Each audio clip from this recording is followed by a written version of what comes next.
Assalamualaikum warahmatullahi wabarakatuh. Perkenalkan, kami dari kelompok Sinkronik 5 akan mempresentasikan lembar aktivitas 7.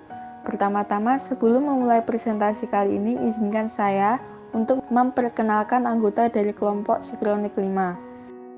Yang pertama, saya Syara Mabajana absen 36, Raffi Gustian Hibatullah absen 29, Ralosa Hanifah Sugesti absen 30, Randy Farhadia absen 31, Ricky Arsy Safaro absen 32, Sandi Aditama absen 33, Sheila Mei Primadayani absen 34, dan Siti Nurdiana absen 35.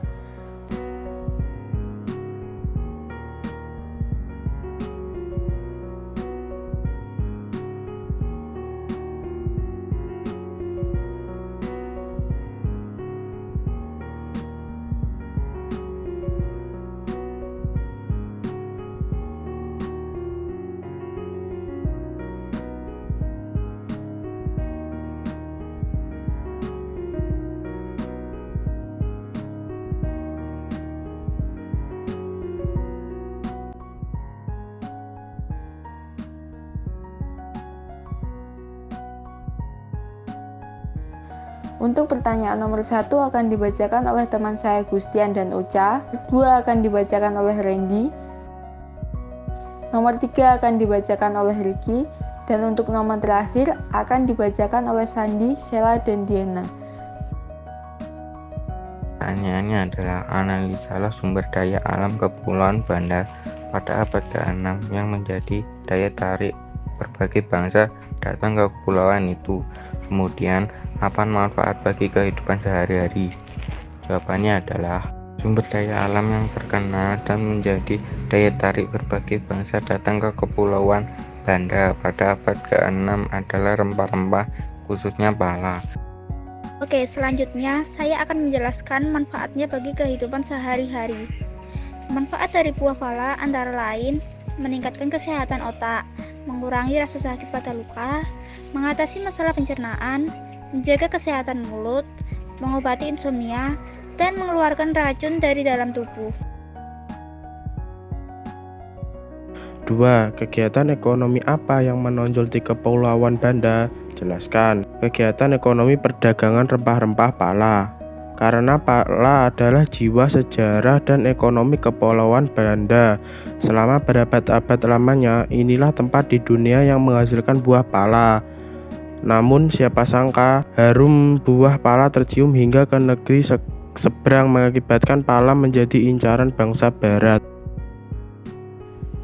Jelaskan bagaimana reaksi rakyat Banda menyikapi berbagai bangsa Eropa yang datang ke Kepulauan Belanda. Pada ekspedisi pertama, rakyat Banda mengajak Belanda berunding, namun kemudian Belanda dijebak oleh rakyat Banda.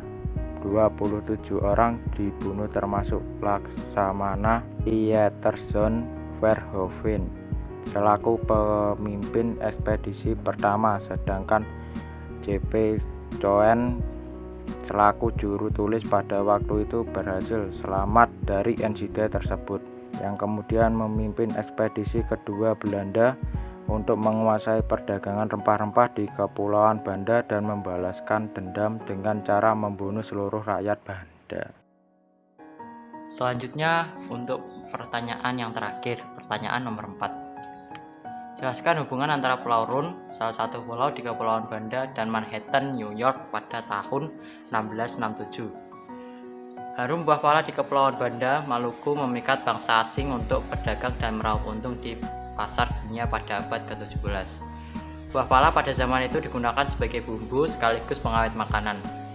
Harganya lebih mahal dari emas. Masyarakat Banda yang ramah menyambut datangnya bangsa Arab, Cina, India, dan Eropa yang datang untuk membeli pala. Sampai akhirnya ketika berdagang saja tak cukup, Belanda melakukan monopoli. Tak diterima, Belanda melakukan pembantaian terhadap masyarakat Banda asli. Buat Belanda, apapun dilakukan demi pala, termasuk melawan sekutu sendiri dari Eropa, yaitu bangsa Inggris. Belanda boleh saja berteman dengan Inggris di Eropa untuk melawan Spanyol dan Portugis. Tetapi di Asia, mereka adalah kompetitor, kata sejarawan Wim Manuhutu dalam acara seminar Banda Heritage for Indonesia di Erasmus Huis, Senin 31 Juli 2017. Inggris yang tak kuat menahan godaan pala terbaik dunia sempat mencoba mengambil Kepulauan Banda dari Belanda. Strateginya saat itu menjatuhkan jangkar dan membangun markas di Pulau Run, sebab pulau besar seperti Banda, Neira, dan Lontor sudah dikuasai oleh Belanda dan dijaga ketat dengan 12 benteng yang berdiri kokoh. Dengan ukuran pulau yang begitu kecil, dibangun 12 benteng, membuktikan jika Banda waktu itu sangat penting bagi Belanda. Mati-matian Belanda dan Inggris berperang untuk menguasai perdagangan dunia. Terhitung dari tahun 1652 sampai 1654, perang pertama dilakukan, dan perang kedua dimulai dari tahun 1665. Hingga akhirnya pada 31 Juli 1667, Traktat Breda dikeluarkan untuk memberi solusi damai dari perang-perang tersebut. Salah satu isi dari Traktat Breda adalah Inggris harus mengakhiri kekuasaan mereka di Pulau Run, Kepulauan Banda, dan menyerahkannya kepada Belanda. Sebagai gantinya, koloni Belanda, New Amsterdam di Amerika Utara, kini Manhattan, New York, diserahkan ke Inggris. Isi traktat lainnya adalah tentang pengaturan perdagangan.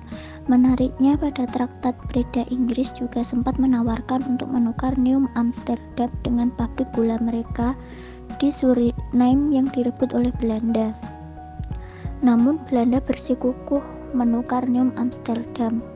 Traktat Breda pada akhirnya hanya berlaku 5 tahun karena Belanda dan Inggris akhirnya berperang lagi tahun 1672, kata Wim.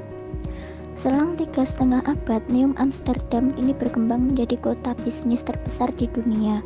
Sedangkan kehidupan Pulau Run berjalan dengan pelan sejalan dengan harum buah pala yang tak lagi tercium oleh bangsa asing, bahkan bangsanya sendiri.